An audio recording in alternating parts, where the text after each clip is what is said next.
झारखंड विधानसभा campus में घुसे आंदोलनकारी छात्रों पर लाठीचार्ज। झारखंड के रांची में जेपीएससी जेएसएससी परीक्षा धांधली के खिलाफ प्रदर्शन कर रहे हजारों छात्र बैरिकेड तोड़ विधानसभा गेट के पास पहुंच गए। छात्रों ने सरकार के खिलाफ नारेबाजी की। पुलिस ने छात्रों को हटाने के लिए उन पर लाठीचार्ज किया और आंसू गैस के गोले दागे। कई प्रदर्शनकारियों को चोट लगी। लाठीचार्ज में घायल छात्र ने पीठ पर लगे निशान दिखाए। राहुल गांधी बोले, स्टूडेंट पर बल प्रयोग गलत है। इस दौरान जेपीएससी के पूर्व अध्यक्ष को गिरफ्तार किया गया। छात्र नेता बोले, कुछ असामाजिक तत्व हैं जिस पर पुलिस कार्रवाई करे। राहुल गांधी ने जंतर मंतर पर लाठीचार्ज का मुद्दा फिर से उठाया। उन्होंने सवाल किया कि लाठीचार्ज व गोली चलाने का आदेश किसने दिया, इसका जिम्मेदार कौन है, वो सामने आए। गृह मंत्री सदन में आकर बयान दे। जेपी नड्डा ने कहा, जंतर मंतर पर कोई गोली नहीं चली। राहुल गांधी भ्रम फैला रहे हैं। गृह मंत्री हर बात का जवाब देने को तैयार हैं। आप चर्चा से मत भागिएगा। दक्षिण अमेरिका के देश कोलंबिया में 7.4 तीव्रता का शक्तिशाली भूकंप आया। कई इमारतें गिर गई, मकान खाली कराए गए, सैकड़ों लोगों के घायल होने की खबर है। इसके झटके पड़ोसी देश इक्वाडोर तक महसूस किए गए। अमित शाह जंतर मंतर लाठीचार्ज पर संसद में देंगे जवाब। संसदीय कार्य मंत्री किरेन रिजिजू ने लोकसभा में कहा कि अमित शाह छात्रों के प्रदर्शन और पुलिस एक्शन मामले में सदन में विस्तार से जवाब देंगे, लेकिन विपक्ष को भरोसा देना होगा कि वह बहस से भागेंगे नहीं और गृह मंत्री का जवाब बिना हंगामा किए सुनना पड़ेगा। जंतर मंतर पर 20 जुलाई को प्रदर्शन कर रहे छात्रों पर लाठीचार्ज को लेकर विपक्ष लगातार गृह मंत्री के बयान की मांग कर रहा है। राम मंदिर चढ़ावा चोरी के आरोपों से घिरे चंपत राय एक बार फिर मंदिर ट्रस्ट के महासचिव बनने की रेस में है। चंपत ने 26 जून को महासचिव पद से इस्तीफा दे दिया था। विहिप ने चंपत राय को क्लीन चिट दी। अयोध्या के संतों ने निर्दोष बताया है। वे रोज महंतों से मिल रहे हैं। केंद्र सरकार ने ई वीजा धारकों के भारत में प्रवेश के लिए 22 एंट्री पॉइंट्स बढ़ाए हैं, जिनमें अटारी भी शामिल है। इन नए पोर्ट्स में जुड़ने से इंटरनेशनल पोर्ट्स की कुल संख्या 88 हो गई है, जहां ई वीजा होल्डर एंट्री कर सकते हैं। राजस्थान, मध्य प्रदेश, उत्तराखंड, उत्तर प्रदेश, हिमाचल और छत्तीसगढ़ में पिछले 24 घंटे से लगातार बारिश हो रही है। इसके चलते नदी नाले उफान पर हैं। हिमाचल प्रदेश में भी भारी बारिश से 124 सड़कें बंद हैं। ओडिशा में 16 अगस्त तक बारिश होने की संभावना है।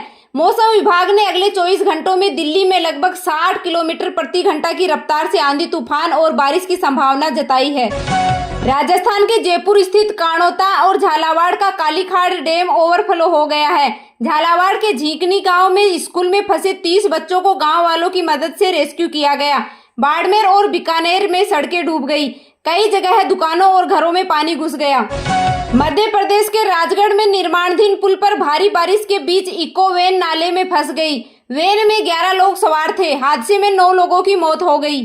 यूपी में गंगा, यमुना समेत 10 नदियां खतरे के निशान से ऊपर बह रही हैं। 40 गांव बाढ़ की चपेट में हैं। काशी में सभी 84 घाटों को जोड़ने वाले रास्ते जलमग्न हो गए हैं। उत्तराखंड के चमोली में लगातार बारिश से तमक के पास बना हुआ पुल उफनती नदी के साथ बह गया। इससे घाटी के 17 गांवों का संपर्क टूट गया। पुल के साथ एक ट्रक भी बह गया। परमाणु समझौता किए बिना जंग खत्म कर सकते हैं ट्रंप। अमेरिकी राष्ट्रपति ईरान के साथ बिना परमाणु समझौते के भी जंग खत्म करने पर विचार कर रहे हैं। अमेरिका की एक बड़ी शर्त होर्मुज़ स्ट्रेट को पूरी तरह खोलना है। अगर ईरान वहां से गुजरने वाले कारोबारी जहाजों को बिना किसी रुकावट के आने जाने देता है तो अमेरिका जंग से पीछे हट सकता है। चीन में 150 की रफ्तार से टकराया डॉल्फिन तूफान। जापान में तबाही मचाने के बाद डॉल्फिन तूफान अब चीन पहुंच गया। उसकी रफ्तार करीब 150 किलोमीटर प्रति घंटे की थी। सबसे ज्यादा असर शंघाई में दिखा, जहां पिछले 150 साल में सबसे ज्यादा बारिश रिकॉर्ड की गई। खतरे को देखते हुए 10 लाख से ज्यादा लोगों को पहले ही सुरक्षित जगहों पर पहुंचा दिया गया था। अमेरिकी मिड टर्म चुनाव में ट्रंप की हार के 65% चांस। अमेरिका में मिड टर्म चुनाव से पहले राष्ट्रपति डोनाल्ड ट्रंप की मुश्किलें बढ़ती दिख रही हैं। सर्वे के मुताबिक चुनाव में ट्रंप की रिपब्लिकन पार्टी के हारने की संभावना 65% तक है। हारे तो मनमानी पर रोक लगेगी। मिड टर्म के लिए वोटिंग नवंबर में होनी है। फिल्म जोरू का गुलाम के डायरेक्टर शकील नूरानी को रेप केस में गिरफ्तार किया गया है। 33 साल की एक्ट्रेस ने 73 साल के नूरानी पर यौन शोषण, ब्लैकमेलिंग समेत कई आरोप लगाते हुए शिकायत दर्ज कराई थी। शिकायत के अनुसार ये मामला 2016 का है। एक्ट्रेस का आरोप है कि ब्लैकमेल कर कई बार यौन उत्पीड़न किया और उसके बाद गर्भ निरोधक गोलियां देता था। 2027 वनडे वर्ल्ड कप के नए फॉर्मेट को लेकर आईसीसी और एसोसिएट देशों के बीच विवाद शुरू हो गया है। स्कॉटलैंड और नीदरलैंड के क्रिकेट बोर्ड ने टूर्नामेंट के नए फॉर्मेट पर आपत्ति जताई है। दोनों बोर्ड ने आईसीसी पर फैसले लेने की प्रतिक्रिया और पारदर्शिता नहीं रखने का आरोप लगाया है। वनडे वर्ल्ड कप में कुल 14 टीमें हिस्सा लेंगी। टूर्नामेंट 3 स्टेज में होगा। एथेनॉल में गन्ने के इस्तेमाल को रोक सकती है सरकार। देश में चीनी की कीमतें रिकॉर्ड स्तर पर पहुंच गई हैं। इसको कंट्रोल करने और घरेलू सप्लाई बढ़ाने के लिए केंद्र सरकार अक्टूबर सीजन में एथेनॉल प्रोडक्शन में गन्ने के इस्तेमाल को सीमित करने पर विचार कर रही है।